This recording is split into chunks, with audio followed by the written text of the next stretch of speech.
Senhoras e senhores, iniciaremos agora a sessão de perguntas e respostas.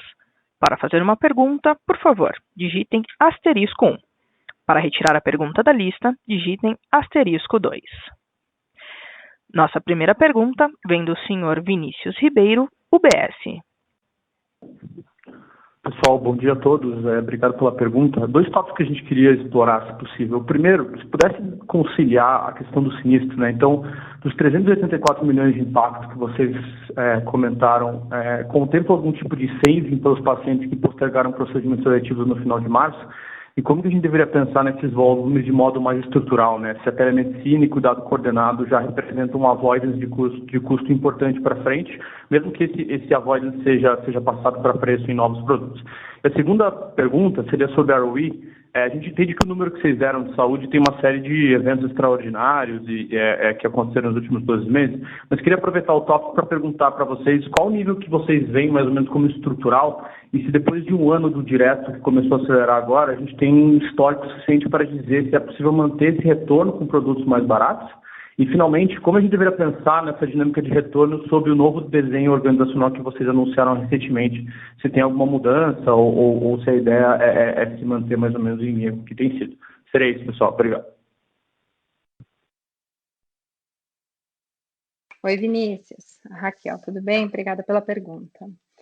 Então, vamos lá. Você questionou como que você concilia, né, esses 384 milhões oriundos de Covid agora no primeiro TRI com o restante dos procedimentos eletivos. Então, a gente viu, sim, notadamente, em março, uma redução dos procedimentos eletivos, uma redução sobre um patamar que já estava chegando muito próximo do patamar pré-pandemia, né? Principalmente nos eletivos, o que era urgência estava ainda um pouquinho abaixo do que a gente via antes da pandemia.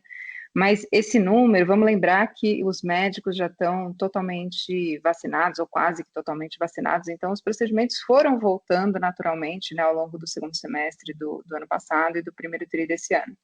Então, sim, nós vimos uma redução que pode trazer algum tipo de compensação nesses 384 milhões oriundos de Covid, mas uma redução muito, muito menor do que nós vimos no ano passado, tá? Outro ponto importante é que desde o início da pandemia, depois que a gente colocou essas ferramentas digitais, a questão da telemedicina de pé para evitar ida desnecessária para pronto-socorro, a gente tem se focado muito em ativar beneficiários, notadamente aqueles que precisam fazer aqueles exames preventivos, aqueles crônicos que têm que fazer um acompanhamento, para que não deixem de fazer os seus acompanhamentos eletivos, que obviamente geram sinistro. Então, esse é um outro ponto importante para que vocês tenham na cabeça, sem sombra de dúvida. Eu vou passar aqui a segunda parte da resposta, né, com relação ao seu segundo ponto para o Bottas. Qualquer coisa a gente responde em conjunto. Vai lá, Bottas. Vinícius, sobre a questão do retorno, deixa eu tentar destacar de 2 formas. A gente calculou e mostrou o retorno, lembrando que ele também tem um benefício importante e que é um item de correção de assimetria de mercado que existe hoje, que é a própria modelo da migração da margem de solvência para o modelo de capital baseado em risco que a ANS aprovou no final do primeiro trimestre do ano passado. Então, para nós, o efeito concreto é um congelamento da margem de solvência e isso traz um efeito positivo em relação à não constituição adicional de solvência, que combinado com nossa lucratividade, traz um efeito de manutenção de rentabilidade nos patamares que a gente entende sim sustentáveis. Mas eu queria não deixar de considerar, e aí eu vou falar um pouco da nossa governança de pricing, o Brasil ele teve uma redução importante no custo de capital nos últimos anos. Então, na medida em que você vai precificando produtos novos, eles vão capturando esse menor custo de capital que existe hoje em relação ao que era a precificação quando você tinha um custo de capital bastante mais elevado no passado. Então, isso naturalmente ele já traz uma questão de retorno nominal menor, sem prejuízo do spread sobre o custo de capital. E aí eu vou responder o seu ponto. A gente não lança um produto que tem sim, ele é mais acessível, ele tem um preço melhor, um produto de alta qualidade, porque a rede ela tem a mesma qualidade da rede que nós temos na Sul América, eu estou falando do produto direto, mas ele tem características diferentes que permitem que ele tenha um preço menor. Mas quando nós fazemos o nosso processo de subscrição, nós pretendemos ter um nível de spread equivalente, em termos de retorno,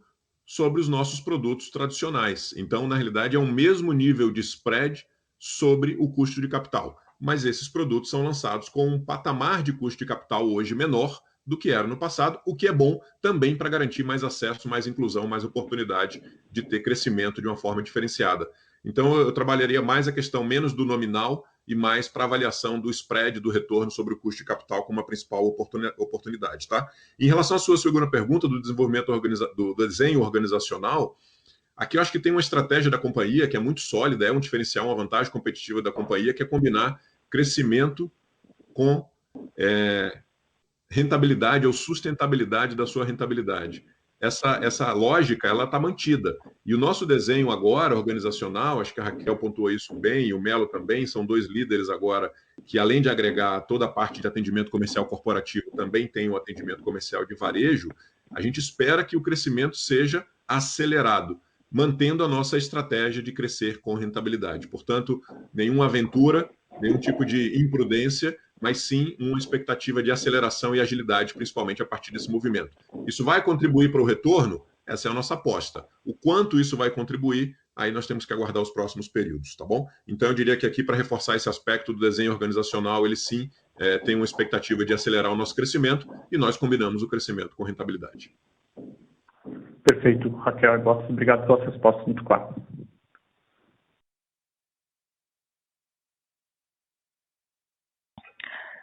Nossa próxima pergunta vem do senhor Samuel Alves, BTG Pactual. Bom dia, Bottas, Raquel, Melo, bom dia a todos. Apenas uma pergunta aqui do meu lado, ainda no tema da sinistralidade. A gente viu uma performance, né, nesse trimestre muito díspara, né, entre as operadoras, né? Algumas reportando aumento moderado de sinistralidade, outras aumento muito elevado e até a Sula com uma redução, né? Queria ouvir um pouco a opinião de vocês com relação a, enfim, teorias, né, que eventualmente poderiam explicar isso, né?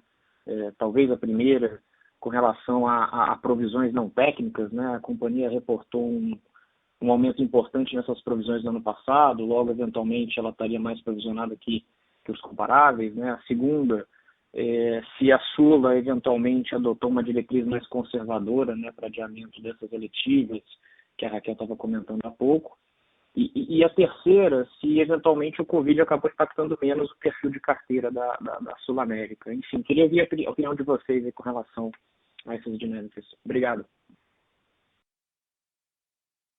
Oi, Samuel, é Raquel. Bom, em primeiro lugar, uma disparidade boa, né? Então, acho que isso reflete tudo que a gente vem fazendo, vem pavimentando aí ao longo dos últimos anos, nessa tecla que a gente tanto bate de verticalização virtual, de cuidado coordenado, de apoiar o beneficiário na jornada, e todas as outras ações de gestão de sinistro que vocês conhecem bem, que eu comentei, como novos modelos de remuneração, engajar o prestador na sustentabilidade do produto, então tem que ser ganha-ganha para todo mundo, tem que ser para o cliente, tem que ser para o corretor, tem que ser para o prestador, tem que ser para a operadora. Então, acho que isso não é desprezível, né? Então, são mais de 5, 6 anos que a gente vem trabalhando e estruturando isso, que gera hoje mais de 42% também do nosso sinistro, com algum modelo alternativo de remuneração, e essas mais de 660 mil beneficiários também dentro do cuidado coordenado. Então, em nenhum momento da pandemia a gente freou nenhum tipo de ação do cuidado coordenado. Como eu já disse algumas vezes para vocês, em alguns momentos a gente até ativa sinistros que não aconteceriam necessariamente naquele momento. Então, super importante os exames preventivos, principalmente para fins oncológicos. A gente segue fazendo isso com o apoio dos nossos parceiros aí para detecção precoce, porque isso tem um impacto positivo no custo que você tem ao longo de um tratamento desse, mas principalmente para a vida da pessoa e para expectativa de vida e qualidade de vida, né? Então, isso não mudou em absolutamente nada. Outro ponto que acho que tem que ser reforçado aqui é a nossa política de subscrição, né? A nossa austeridade. Então, a gente sempre privilegia uma subscrição séria, com uma estratégia de longo prazo, mirando contratos aí de 2, 3, 4, 5 anos, e lembrando que o nosso tempo médio de permanência para o empresarial é superior a 13 anos, né? Então, uma vez aqui dentro, é de fato uma parceria de longo prazo, e isso começa numa subscrição coerente, né? E aí a gente vê, por fim, com relação à sua pergunta de provisão, Samuel, não teve absolutamente nenhuma mudança na metodologia, tá? A metodologia é a mesma. É claro que a gente vai ajustando as variáveis que compõem essa metodologia de acordo com a realidade que a gente está enxergando. Então, nesse último período, nós vimos internações um pouco mais longas, mantida a taxa de UTI versus quarto, né, versus enfermaria, mas com as pessoas mais jovens, e essas pessoas mais jovens, eventualmente, ficando ali um pouco mais de tempo internadas. Isso é natural, isso era esperado, porque as pessoas mais velhas já estão passando pelo momento da vacinação. Então, nenhuma alteração de provisão, nenhuma alteração de metodologia, sempre com a seriedade, acho que não conservadorismo, mas seriedade que a gente aplica nesse cálculo de provisões. E, por fim, acho que um dado interessante para vocês terem também, a taxa de letalidade, né, de mortalidade dos nossos pacientes, dos nossos beneficiários que foram internados desde o início da pandemia com Covid, é de 6,93, então uma taxa abaixo de 7%. Tá bom, Samuel? Perfeito, obrigado, Raquel.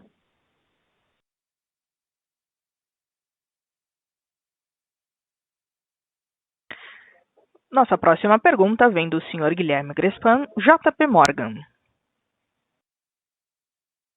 Oi, bom dia, Botas, Raquel, Melo. Obrigado por abrir para a pergunta. Do meu lado, na verdade, são só duas atualizações de visão de vocês com relação a dois tópicos que eu acho que são pontos importantes aqui no modelo de negócio da indústria. O primeiro é com relação ao processo ao modelo de verticalização. Vocês estão aí com esse teste na Paraná Clínica já há algum tempo, e eu queria pegar, na verdade, uma atualização de... Alô, vocês conseguem me ouvir? Sim. Sim. Perfeito. São dois tópicos que eu queria só pegar uma atualização da visão de vocês. O primeiro é com relação a esse modelo de verticalização real. Vocês estão com esse teste na Paraná Clínicas já há algum tempo. E queria, na verdade, pegar só qual que é a visão hoje de vocês, passado essa experiência, com relação a esses novos modelos de atendimento. No fundo, assim, o apetite de vocês, pós-experiência, eu sei que são poucos meses, mas dado que vocês viram dentro da Paraná Clínicas, vocês diriam que o apetite da Sul América em perseguir um modelo de verticalização real é maior ou menor versus um ano atrás ou 2 anos atrás? E o segundo ponto que é meio correlacionado com esse tópico, mas eu também queria ouvir uma atualização de vocês, é com relação à consolidação. A gente vê um movimento importante do lado de prestadores, hospitais, assim como concorrentes dentro do setor. Então, eu queria ouvir um pouco de vocês, como que está o apetite, como vocês, primeiro, veem um ambiente de seguradoras e quão propenso está uma consolidação, e qual o apetite da Sul América dentro desse ambiente. Obrigado. Oi, Grespan. Raquel, obrigada pela pergunta. Eu vou começar aqui com a 1 e a 2 vou dividir com o Botas. Então, vou começar falando sobre o que é o modelo da Paraná Clínicas, tá? Então, a Paraná Clínicas é uma operadora, a gente pode chamar de semi-verticalizada, então ela tem, sim, algumas unidades para atendimento, são centros clínicos próprios, com atendimento primário e secundário. Sob nenhuma hipótese, os centros clínicos da Paraná Clínicas substituem o atendimento terciário, ou seja, o hospital. Então, seja no modelo Sul América Total de verticalização virtual e cuidado coordenado, seja nesse modelo que a gente entrou mais recentemente da Paraná Clínicas, o prestador é um parceiro essencial para que a gente tenha sucesso no modelo, né? Então, no caso da Paraná Clínicas, eu posso citar qual é o prestador parceiro que viabiliza toda a nossa estratégia ali no terciário. Não é o único, mas principalmente o Hospital Santa Cruz, né, que foi objeto da transação ali quando a gente fez em conjunto com a Redditor. E a gente faz os atendimentos primários e secundários, a grande maioria deles, tá? Então, as consultas, mais de 78% são realizadas dentro dos nossos centros clínicos, ali com os nossos médicos, para essa população de beneficiários da Paraná Clínicas. E se tiver necessidade de algum tipo de cirurgia, algum atendimento mais complexo, é o nosso parceiro prestador que vai entrar nisso. Então, ganha-ganha para os dois lados, né? Não tenho dúvida nenhuma disso. Vamos lembrar que é aquela máxima que a gente sempre bate, não tem um único modelo certo. O modelo verticalizado é bom para o mercado, o modelo não verticalizado é bom para o mercado também, tem espaço para todo mundo. E com essa transação, com esse investimento que a gente fez na região sul do país, a gente inaugurou uma nova avenida de crescimento ali para o mid-ticket. Que nada mais é também do que a gente está fazendo na estratégia dos diretos, né? Então, o direto com a verticalização virtual, com os parceiros que a gente tem usado, em alguns deles, Redditor, outros prestadores, agora no lançamento mais recente é o caso do DASA. Então, isso se reflete num alinhamento de propósito, com algum compartilhamento de risco para o bem e para o mal, né, dos dois lados, para que a gente tenha produtos sustentáveis e consiga ter aí tickets médios palatáveis para o mercado, para a gente buscar ampliação da base de beneficiários, tá? Bota, você quer pegar a segunda pergunta sobre o inorgânico? Eu acho que você já endereçou a parte da segunda, quando, Greenspan, a gente tem essa discussão que, na realidade, o fortalecimento dos prestadores de saúde, aqui nós estamos falando concentrados, de certa forma, em hospitais, mas também em laboratórios, etc., também no mercado, isso fortalece o próprio modelo não vertical. Então, acho que ele mostra que existe, como a Raquel bem comentou, a possibilidade de convivência sem nenhum tipo de hostilidade e, ao mesmo tempo, com mercados endereçáveis diferentes. É importante, Greenspan, que não tenha dúvida em relação a essa questão de verticalização. Acho que a Raquel também deixou bem claro, a nossa relação com os prestadores de saúde é de parceria, eles são nossos parceiros. Então, aqui ela usou o exemplo da Redditor, do DASA, nós temos parcerias com os outros hospitais que estão vindo, que já vieram também no mercado de capitais, como o Mater Dei e os outros hospitais que eventualmente ainda estão também no plano de lançar. Isso fortalece o modelo não vertical. A questão, e isso foi desde o início, a estratégia nossa de verticalização virtual, ela era um viabilizador de uma estratégia de entrada num segmento diferente de ticket. E a gente acreditava nisso e nós estamos confirmando isso. Assim como a nossa estratégia no modelo com a estrutura da Paraná Clínicas. Não é uma estratégia de verticalizar a Sul América. É uma estratégia de crescer dentro de um novo segmento, com mais inclusão e mais acesso, gerando mais oportunidade que a gente precisa fazer diferente do modelo tradicional não vertical, num segmento de mais características de alta qualidade, como é o segmento tradicional no mercado em que nós atuamos. Então, nós estamos confirmando o modelo que é a estratégia de viabilizar um produto de mid-ticket pela verticalização virtual full, porque ela é uma verticalização virtual full para viabilizar o produto da linha direto, e uma verticalização física parcial, como a Raquel bem explicou aqui, que na realidade é essa parte primária e secundária, sempre em parceria também para viabilizar, seja novas aquisições semelhantes à Paraná Clínica, seja na própria estruturação de outros produtos diretos, depende sim. E a própria velocidade do lançamento, nós já estamos com 7, já temos 2 aí no pipeline para as próximas semanas, ela depende dessa velocidade com que a gente consegue fechar essas parcerias com os nossos prestadores de saúde. E cada vez mais isso tem sido uma verdade dentro do nosso modelo de negócio. A confirmação de que é possível, sim, ter produtos diferentes, regionais, alinhados os interesses com os prestadores de saúde, para poder gerar mais produtos nesse segmento. Então, a consolidação ela é positiva. O crescimento também dos parceiros de saúde, dos prestadores, dos hospitais, ela é positiva para fortalecer essa nossa estratégia, que está alinhada com a estratégia deles, tá bom? Perfeito. Se me permitem só um follow-up rápido, só tentando colocar números, então, dentro dessa discussão de verticalização virtual e parceria, vocês fizeram um disclosure, acho que já 2, 3 passados também, do quanto representa novos modelos de remuneração dentro de claims, que está em 42%, se eu não me engano. Vocês têm alguma visão com relação a que patamar esse nível pode chegar num futuro curto, médio prazo? Existe espaço para aumentar essa penetração rapidamente no curto e médio prazo ou isso é uma coisa para o longo prazo? Eu acho que é uma meta que absolutamente todos nós temos aqui, porque vai de acordo com a sustentabilidade cada vez maior dos nossos produtos. Então, sonho de consumo, 100%. Mas é um trabalho de formiguinha, é um trabalho diário, é um trabalho de médio e longo prazo, né? Que, sem sombra de dúvida, a gente vem mostrando um crescimento consistente ao longo dos últimos anos. E é a meta com maior peso no contrato de gestão de toda a equipe de prestadores e de formação de novos produtos, né? Então, implementar assim no nosso estoque, nos produtos mais voltados para livre escolha, e implementar como condição sine qua non no lançamento de novos produtos. Então, tudo isso que você vê, que vocês veem aí no lançamento dos produtos diretos, eles têm um nível de modelo de remuneração diferenciado extremamente superior a essa média que a gente passa de carteira, tá? Tá bom, obrigado, pessoal.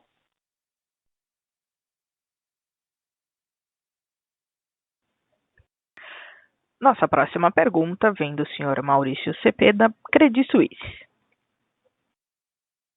Bom dia, Bottas, Raquel, Melo. Em primeiro lugar, parabéns pelos resultados e pelo nível de abertura e pragmatismo da apresentação. Até falei ontem com o Arthur, excelente. Duas perguntas, né? A questão da utilização em Q2, insiste um pouco nesse ponto. Se tirar a parte de Covid, realmente ela refletiu uma sinistralidade bem mais baixa que o normal. O que vocês viram fechando o Q1? Se existe algum tipo de volta dessa utilização, ou se vocês preveem que esses efeitos possam se refletir em algum outro ponto do ano, ou se foi de fato demanda perdida. E a segunda pergunta, um pouco dessa questão um pouco mais dessas pressões, até um tanto políticas, do aumento de preço dos planos de saúde. Eu sei que vocês têm pouco individual por estratégia, né? Mas vocês também têm bastante plano de afinidade, tem muita discussão em tentativa de equiparar os planos coletivos aos individuais, então é um assunto um pouco quente. Qual a perspectiva que vocês têm sobre esse tema daqui para frente? Muito obrigado. Oi, Cepeda. Raquel, tudo bem? Obrigada pela pergunta. Bom, vamos lá. Com relação à utilização no segundo TRI do ano passado, como você bem observou, foi totalmente atípico, totalmente pontual, uma situação nunca antes vista. Então, despencou, de fato, a frequência de procedimentos eletivos e de procedimentos considerados de urgência naquele momento. E acho que o maior ponto e como isso volta, já voltou, né? Como ficou esse represamento, né? Então, a gente não tem dúvida que ao longo do ano, uma parte relevante do que deveria ter acontecido naquele momento e não aconteceu, já aconteceu. Mas a gente também não tem dúvida de que outra parte relevante não aconteceu naquele momento e não acontecerá mais. Né? Então, acho que é o lado meio cheio do copo que essa pandemia está trazendo, abrindo os horizontes, abrindo os olhos para o setor de saúde, de que existem outras formas de se cuidar, de fazer algum tipo de interação com o médico, que não correndo para um pronto-socorro, por exemplo. Né? Então, das frequências que a gente observou maior queda ano passado, e que quando a gente olha de forma isolada, ainda agora está num patamar abaixo, e talvez tenha mudado o patamar em definitivo, é a questão de pronto-socorro. Pronto-socorro estava sendo usado pela cultura do brasileiro, acho que isso é falado para absolutamente todos nós, com relação de forma bastante displicente até, e hoje a gente vê o pronto-socorro sendo utilizado de fato para o que é necessário. Então, será que a teleconsulta substituiu uma parte, em definitivo, uma parte do que iria para pronto-socorro de forma desnecessária? Particularmente, acredito que sim. Então, respondendo aqui tua pergunta, acho que é totalmente pontual o que aconteceu no segundo tri do ano passado. Ninguém sabia com o que estava lidando. Médicos, inclusive, extremamente receosos e não vacinados. Essa situação mudou. Médicos estão vacinados hoje. Uma parte do que ficou reprisado já voltou, tem alguma coisa que ainda pode voltar, mas uma parte também que não aconteceu não deve acontecer, porque não era uma urgência de fato e a pessoa acabou adotando um tratamento menos abrupto, né, menos brusco.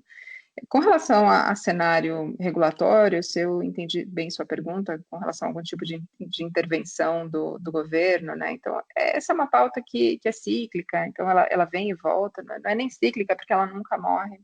A verdade é que a gente vê o regulador respeitando as regras pactuadas com o mercado. Ano passado a gente teve uma situação muito pontual, com a suspensão dos reajustes, mas preservando plenamente o direito à cobrança por parte das operadoras, e lembrando que até antes dessa determinação da ANS, as próprias operadoras, a grande maioria delas, Sul América inclusive, fez de forma voluntária essa suspensão. Então, não vejo nada no cenário imediato que possa mudar essa dinâmica de mercado. Tá bom, Cepeda? Obrigada.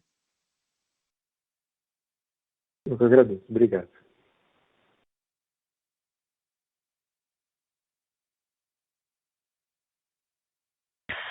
Nossa próxima pergunta vem do senhor Ricardo Boiati, Banco Safra. Oi, bom dia, pessoal, tudo bem? Obrigado aí pela minha pergunta. Raquel, desculpa, eu queria insistir um pouquinho mais nesse ponto da sinistralidade, acho que esse é um ponto bem importante. A gente esperava que uma sinistralidade pior aí no primeiro tri, né, até uma deterioração tri contra tri mais acentuada, né, e ela quase não existiu. Muito por conta da expectativa, era por conta da segunda onda, né? E aí, quando a gente viu o número de vocês, a gente ficou tentando levantar a hipótese, será que a utilização está muito baixa, né? Será que a companhia fez uma gestão ali de eletivas mais rígida? E ouvindo o seu discurso, eu fico com a impressão de que teve uma melhora de fato estrutural. Né, obviamente ali os 72,7%, né, tirando o impacto do Covid, talvez ainda esteja um pouco abaixo do normal, né? Você comentou aí que eletivas, principalmente emergência, continuam um pouco abaixo aí do que foi histórico, mas também comentou que a TS, por exemplo, né, foi uma mudança que pode ser estrutural.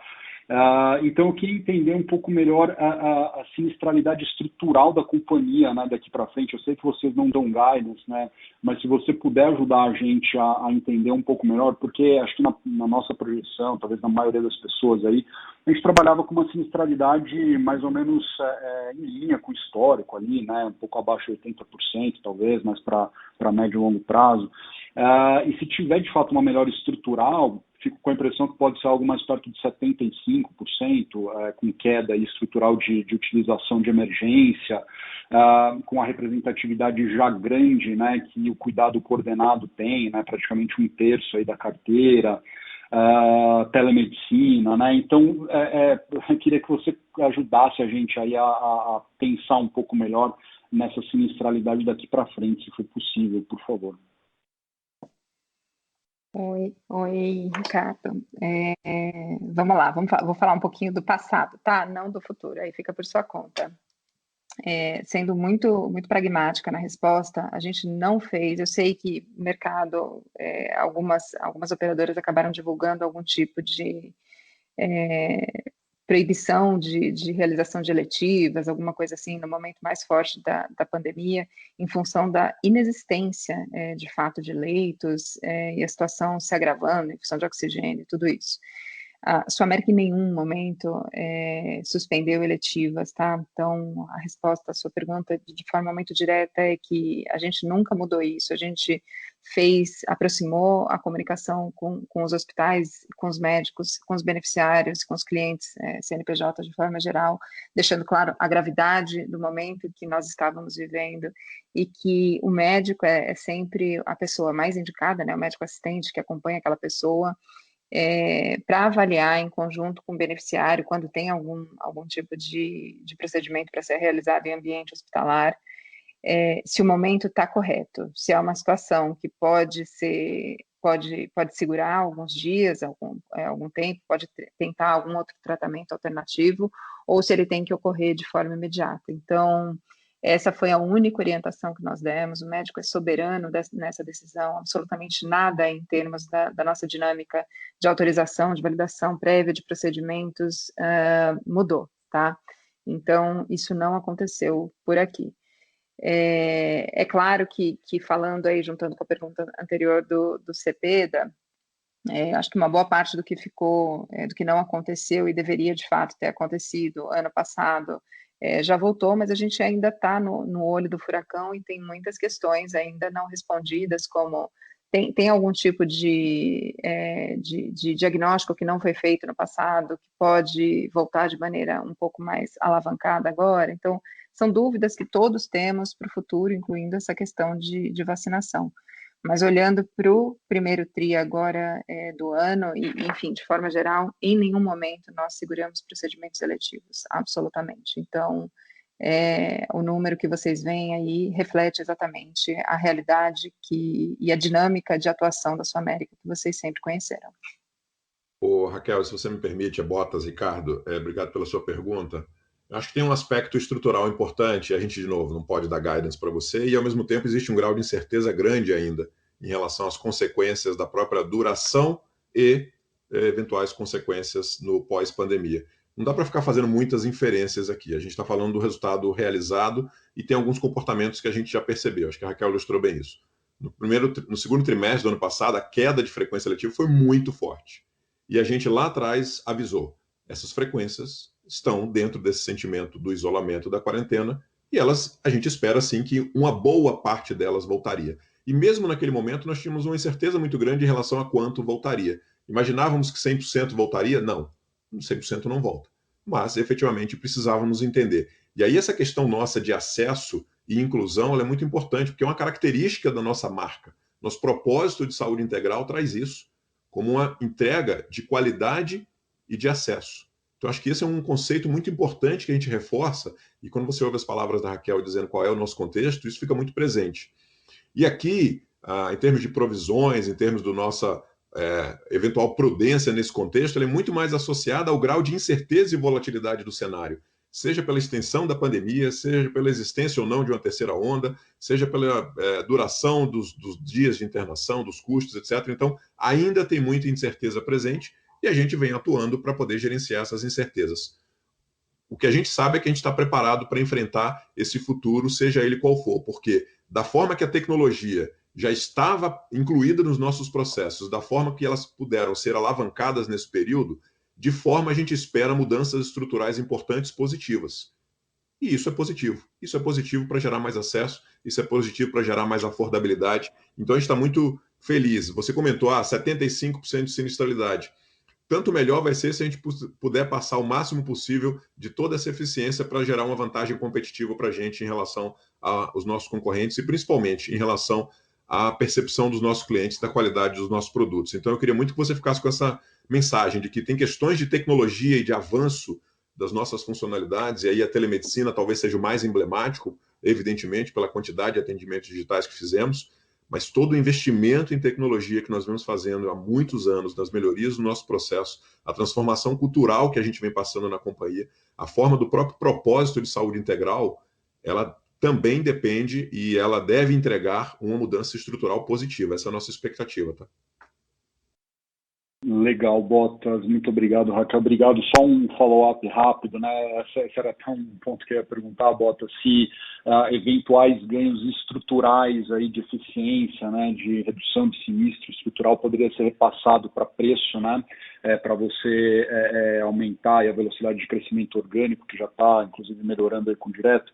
Esse era um ponto, então, imagino que pela sua fala, sim, né, pelo menos boa parte aí talvez possa ser reinvestido aí para financiar ou para acelerar crescimento, né? Não sei se vocês têm esse número, se poderiam passar um dado mais bruto aí, talvez, do trimestre, quanto que foi a redução, né, que vocês percebem até agora de atendimento de pronto-socorro, obviamente não necessariamente o emergencial, né, não um acidente e tal, mas aquele pronto-socorro que a pessoa vai porque não tinha uma alternativa, né, está sentindo um mal-estar e tal, e a porta mais fácil ali acaba sendo o pronto-socorro, e que agora talvez essas pessoas estejam usando mais a telemedicina, né, e talvez isso seja mais permanente para frente. Por favor, obrigado. Eu vou passar a palavra para Raquel, Ricardo, mas eu queria só na parte inicial dizer assim, essa realidade, essa situação de repasse, ela já é uma realidade nos últimos anos. Se você olhar na nossa apresentação institucional, você vai ver como vem evoluído, por exemplo, o índice de reajuste do PME e como tem sido a nossa capacidade de preservar a rentabilidade do produto, mas conseguir ter níveis de reajustes ano após ano melhores. Isso é um repasse. E essa é a nossa estratégia. É preservar a margem, sim, mas é repassar o máximo possível dessa eficiência na produtividade, no controle dos custos e nos resultados de todo investimento na gestão do cuidado coordenado e do nosso uso de mais tecnologia para essa nossa gestão que a Raquel muito bem introduziu ali no arco de acesso, transformando isso em maior oportunidade de maior acesso e maior affordabilidade. Então, assim, se você olhar, já é uma verdade, mas eu vou passar para a Raquel te dar um pouco uma visão prospectiva disso. Voltei. Bottas já basicamente respondeu, então a intenção, nosso interesse é sempre uma ampliação da nossa base de beneficiários, então isso permeia tanto a nossa política de negociação de reajuste para renovação com os nossos clientes, né, repassando para manter a base aqui, observando sempre os nossos critérios de subscrição, e também na precificação de novos contratos. Então, não é que isso vai começar a acontecer, isso já é uma realidade, não é uma realidade que a pandemia trouxe, é uma realidade que a gente já trabalha há alguns anos. Então, conforme a gente vê a melhoria dos nossos processos, a melhoria de resultado, a gente repassa o que é possível para o cliente, olhando para a ampliação de base de beneficiários, e acho que o número aí de net adds que a gente mostrou no primeiro TRI reflete bem isso. Boiati, com relação à tua pergunta de PS, eu vou te dar o número, mas lembra que a gente ainda está na pandemia, né? Então, no olho do furacão, a gente não sabe como isso vai assentar para frente, né? Para o período pós-pandêmico. Então, no pronto-socorro, especialmente nesses meses mais próximos, a média de redução foi de 23%, tá? De redução no pronto-socorro. Então, acho que esse número fala com aquele aspecto cultural do brasileiro de muitas vezes procurar o pronto-socorro para questões que não são urgentes, para uma questão mais de comodidade, de uma consulta que não foi marcada. Então, isso acabou sendo um alerta para a população de forma geral, e a teleconsulta vindo como um complemento, uma possibilidade de substituição dessa ida desnecessária ao pronto-socorro. A gente está falando muito de Covid, mas, gente, tem meningite, tem H1N1, tem uma série de doenças perigosas, transmissíveis, cujo ambiente de pronto-socorro é sempre perigoso. Então, a ida ao pronto-socorro tem que ser, de fato, para uma urgência e emergência. A redução observada nesses meses mais recentes foi de 23%. Tá bom? Tá ótimo. Muito obrigado, pessoal.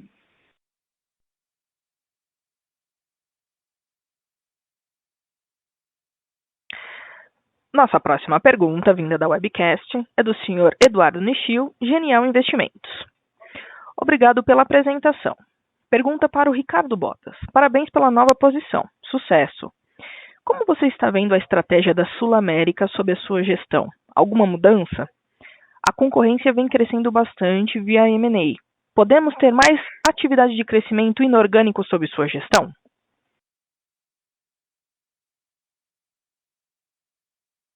Obrigado, Nishio. Eu acho que a estratégia da companhia ela está muito consolidada. Então, na realidade, o que a gente tem aqui é uma execução da estratégia, mas lembrando que a estratégia ela está sempre aberta e possível para ser revisitada. A gente revisitou nosso posicionamento quando decidimos vender a operação de automóveis e ramos alimentares.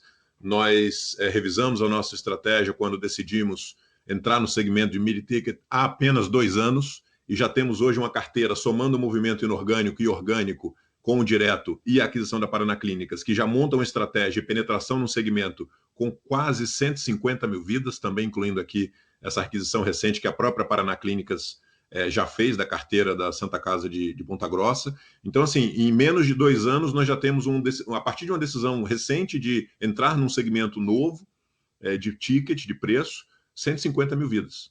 Em cerca de, se for considerar a data da aquisição da Paraná Clínicas e o avanço, é 1 ano, nós estamos falando de 1 ano. Então, assim, eu acho que essa questão da estratégia, nós estamos muito confiantes, tanto eu como os meus colegas do comitê executivo que estão aqui comigo, mas estamos sempre revisitando. Nós temos um conjunto de oportunidades ainda a partir do uso de tecnologia, a partir de uma base de quase 40 mil corretores ativos que trabalham com a companhia, com mais de 20 mil prestadores de saúde, com toda a oportunidade do que a gente já desenvolveu no nosso parque tecnológico, com um aplicativo de saúde que está entre os aplicativos com maior usabilidade, maior processos transacionais dentro do aplicativo de saúde que nós temos no mercado do Brasil, um volume de oportunidades para frente incrível e que a gente não vai deixar de aproveitar nenhuma oportunidade que vai alavancar o crescimento da companhia. Então, assim, o comitê executivo hoje está composto, a diretoria da companhia está composta nesses desenhos para buscar o crescimento e nós vamos encontrar constantemente quais são os caminhos para poder ajustar essas formas do crescimento, combinando rentabilidade. Estratégias novas, iniciativas, táticas ou mais estruturais, se elas vierem, elas serão oportunamente comunicadas, mas assim, a gente acredita muito na estratégia que está dada, do cuidado coordenado, do mid-ticket, na estratégia do propósito de saúde integral, no alinhamento do interesse em relação a essa oportunidade de gerar mais educação financeira. O Melo comentou dos nossos produtos e investimentos e como a gente está investindo em novos produtos mais sofisticados, com novos times, estratégias muito sólidas de fundos de investimentos baseados no nosso pilar de ESG e no pilar também de promover essa filosofia do ESG nas empresas que nós investimos por meio da nossa gestora de investimentos. A Previdência como oportunidade ainda incipiente, mas a partir da reforma da Previdência, mas também tem se mostrado muito sólida de crescimento e também vai aproveitar a recuperação econômica que nós estamos aqui torcendo para que aconteça no menor prazo possível. Então, Nishio, o cenário inorgânico ele já era presente na companhia e ele continua presente na companhia, mas obedecendo essa nossa estratégia de aonde crescer, como crescer. Surgem novas vertentes, surgem novas avenidas de crescimento na medida em que a gente vê uma aquisição e um investimento amadurecendo dentro do nosso modelo, como a Paraná Clínicas, mas já gerando oportunidade de crescimento a partir daquele modelo. Então, quando a gente faz uma aquisição de uma carteira a partir do nosso modelo da Paraná Clínicas, que tem sim essa concentração na parte de atenção primária e secundária e tem uma parceria muito sólida na parte hospitalar, terciária, ela mostra uma nova avenida de crescimento. Outras Paranás Clínicas com situações semelhantes, sim, são estratégias e são oportunidades que nós avaliamos para poder desenvolver principalmente essa nossa estratégia de crescimento num segmento que nós aqui denominamos de mid-ticket. Mas também o próprio fortalecimento, foi uma das perguntas que nós tivemos, dos nossos parceiros prestadores de saúde, que também têm um pipeline inorgânico bastante importante, geram oportunidades de crescimentos adicionais para a gente, na medida em que alguns hospitais e algumas redes também possuem planos e operadoras acoplados e que nós temos interesse em avaliar junto com eles essas oportunidades inorgânicas. Então, a oportunidade inorgânica ela sempre esteve presente na Sul América e, efetivamente, nós buscamos caminhos para acelerar esse crescimento dentro da nossa estratégia. Tá bom? Obrigado pela sua pergunta.